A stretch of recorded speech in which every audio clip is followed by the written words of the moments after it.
Now, Jim, I've heard recently that you're trying to eliminate 5 words from our vocabulary and substitute them with 5 other words. Defend yourself. Tell me about those, Jim. Okay, the first word is quiet time. And I'll tell you the reason I want to substitute. And the other night at a meeting of students, university students, said, how long should I spend in the quiet time?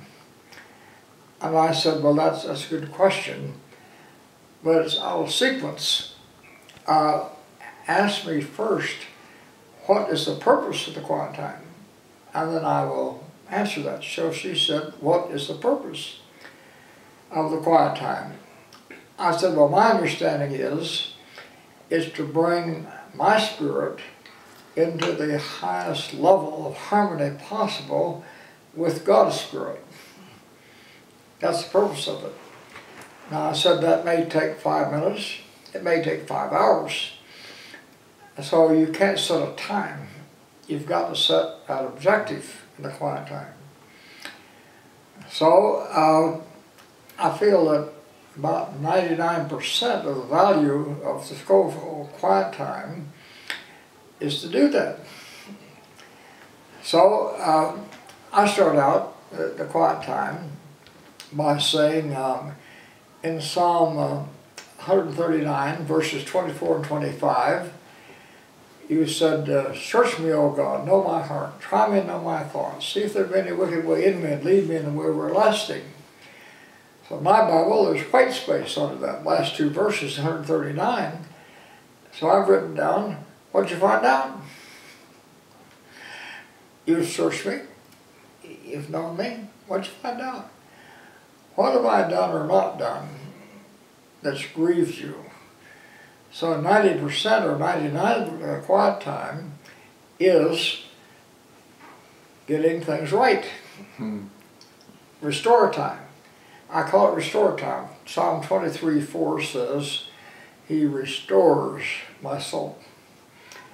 Now, in the computer age, it's pretty easy to get a hold of that, because if your computer doesn't work, you restore it to what it did. So you go to God's present for restore time. Get it back where it worked right before. So I'm not really tight about so-called quiet time. So after God and I have talked that over for a little bit, you know, what do I need to do or not do? And I think sometimes he says to me, okay, that's my problem with you. You have any problem with me? And I said, well, there were a couple of things that kind of make me wonder, you know, why you did this or didn't do that. So they got straightened out. And so I said, well, okay, now we got that settled. Any suggestions? And he says, well, I've written down some pretty neat stuff. And a lot of good material. Why don't you read some of it? As you read it, I'll show you some things, you know, that will help you. After that, you'll probably want to pray. Well, prayer is kind of complicated, but really there are only 3 things you need to pray about. And 90% people, anything I do, God will say, I'm going to do it to and through people. That's what it's all about, just pray for people. Dozens of them, you know, new Christians, non-Christians, Christian leaders. You spend all the time you can think of, just pray for people. Now also, the devil's strategy we talked about is to interfere with Christ. So, you pray against him. I'll keep him tied up, restrain him. And then if you want to have some fun, pray about the weather. See whether you get through with to me on that or not. So, you know, pray not that complicated. After that, you'll probably say, well, as a result of this time, you'll probably want to make a resolve. There's something you're going to do different or something you're not going to do, then get on your way here. So I'm trying to substitute restore time instead of quiet time. Now, to navigators listening to this, I've really got a lot of heresy here. The next word is discipline that I'm trying to get on my vocabulary. And when I'm meeting with a bunch of students, I like to say, how many of you are good losers? I hardly ever get any volunteer good losers. How I like to win. Everyone likes to win. Why do you like to win? Because you feel good when you're a winner. And when you lose, you feel bad. Well, now, which side is God on? Does He want you to feel good or feel bad? He wants you to be a winner or a loser. Unless you have memorized a reasonable number of verses, unless you know the Bible well enough to explain it to Christians and non-Christians, unless you know how to pray and teach others to pray, and unless you know how to confront people with the truth, you're going to have confrontations the rest of your life. Unless you know these things, can do these things, you're going to be a loser. So what you call discipline, I call resources for fulfillment. God's not trying to load a discipline on you. He's provided resources for your fulfillment. So I don't call it discipline. I call it resources for fulfillment. Now the third word is evangelism. Trying to eliminate that for a better word. There are 6 words in the New Testament relating to what we call evangelism. And they are sow, plant, water, fertilize, cultivate, and reap. You notice that left out of those is the most important part in raising a crop, and that is soil preparation. Why isn't soil preparation mentioned? Because that's God's job. What's our job? We're to test the soil and find out where God's been plowing, where He's been preparing. We can find out whether the soil is ripe to sow, plant, water, fertilize, cultivate. If God's been plowing deep enough, we can reap. I do not think everybody is a candidate for salvation. The only candidates for salvation are those where God's been plowing, and they feel the need of a resource that they don't have. So they're willing to take the resource in. So I call it soil testing. Rather than I'm going to evangelism, I'm going soil testing, find out if I can find out where God's been working, and then I'll know what to do. In every case, I know this has been applied to groups that went out in soil testing. They come back and report, well, I had a chance to sow, I had a chance to plant, I had a chance to water, cultivate, fertilize. Several said, I had a chance to reap. You know, where God had been plowing, discovered it. Well, the fourth word is follow-up. And I think what the new Christian needs is not a teacher.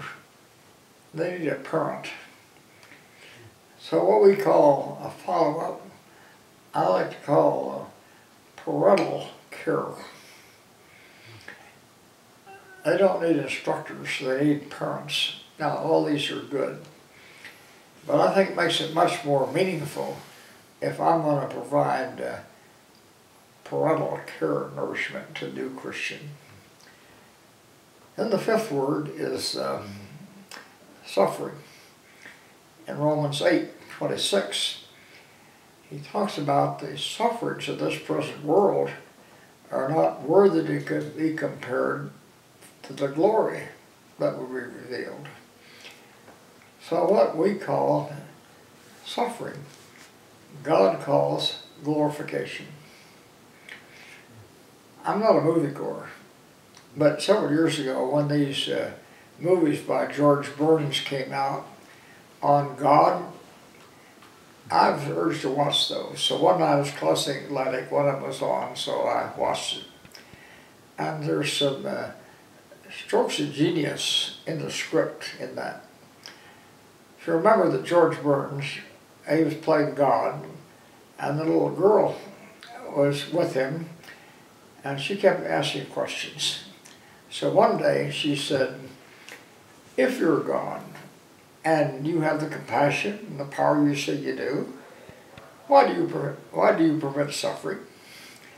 And George Burns played it perfect. He said he acted like he'd been hit. You know, he just flinched and said, some people call it that, but he said, I've never learned to make a top without a bottom, or front without a back, or joy without suffering.